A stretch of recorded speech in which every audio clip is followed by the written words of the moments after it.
అదొక సీన్. ఇంకోటి అతను ఫస్ట్ నెక్లెస్ కోసం అని చెప్పి వాటర్ లోకి పట్టుకుంటాడు. నాకు ఆ సీన్ కన్నా నామల్లోంచి ఆ ఎర్రది అతని మీద పడుతుంది కదా, బ్లడ్, ఆంజనేయ స్వామి బ్లడ్ అతని మీద పడినప్పుడు తన ఫేస్ లో సమ్ గ్లో స్టార్ట్ అయింది.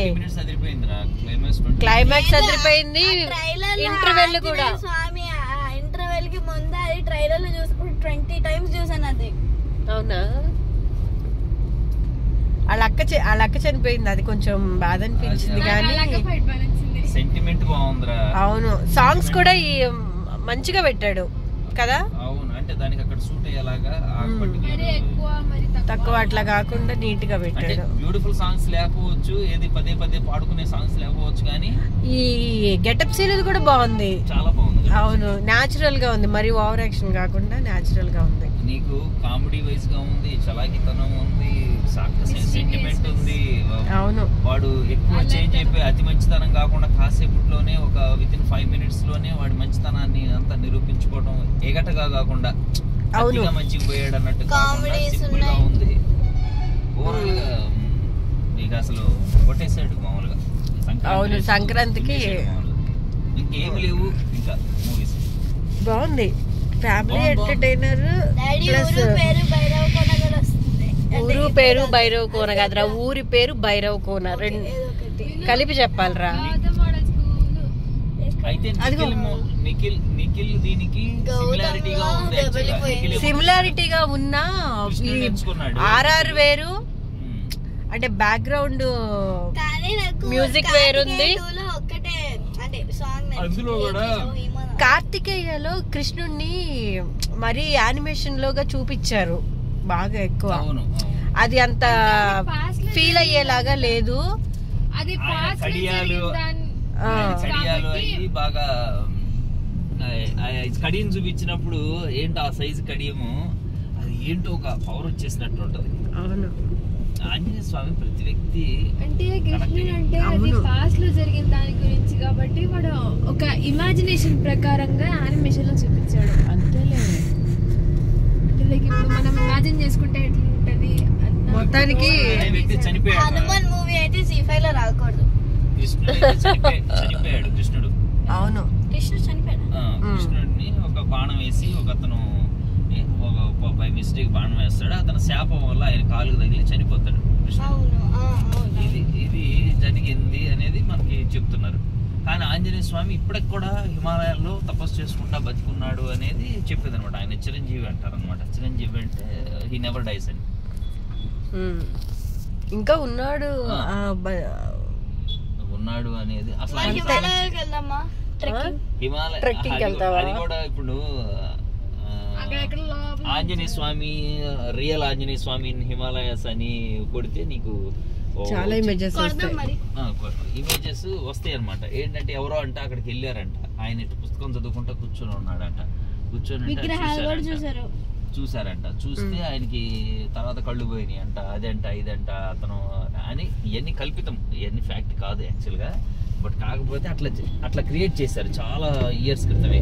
ఒక 20-30 years క్రితం ప్లేస్ ఉంది అక్కడ పెద్ద ఫుడ్ అంటే మేబీ ఇప్పుడు దాన్ని ఉంటారు, ఆయన శ్రీలంక అటువైపు కదా చేసింది, రావణాసుని చేసింది.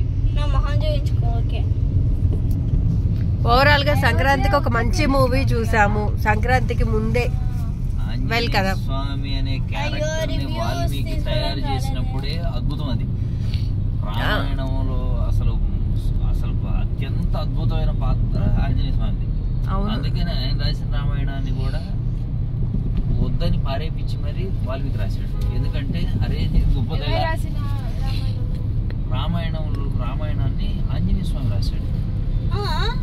ఆంజనేయ స్వామి రాస్తే దేవతలందరూ కలిసి ఒక కుట్ర పడిని ఆంజనేయ స్వామి ఎట్టయినా పడేయాలి అని చెప్పేసి ఆంజనేయ స్వామి దగ్గర ఉన్న దీన్ని ఆయన చేత ఒక మాట తీసుకొని ఆయన రాసిన దీన్ని సముద్రంలో పడేపించాడు. అవునా? సముద్రంలో పడేపించి వాల్మీకి రాసిన దాన్ని పాపులర్ చేశారు అనమాట. దీని వెనకాల అర్థం నా ఒక్కడికి తెలిసినట్టు అనిపిస్తుంది, ఇంకెవరికి తెలియదు అని అనిపిస్తుంది.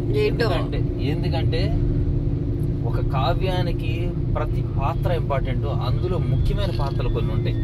ఆ పాత్రలో ఎంత హైలైట్ అయితే అంత కావ్యం బాగుంటది. అలాంటి పాత్రలో మొత్తం రామాయణానికి కీలకమైన పాత్ర ఆంజనేయ స్వామి. అయితే ఆయన గురించి ఆయన ఎక్కువ రాసుకుంటాడు. మరి ఎందుకు పారేపించారు? తను తాను పొగుడుకోకపోతే అసలు ఆ కావ్యంలో అందం ఏముంది అసలు?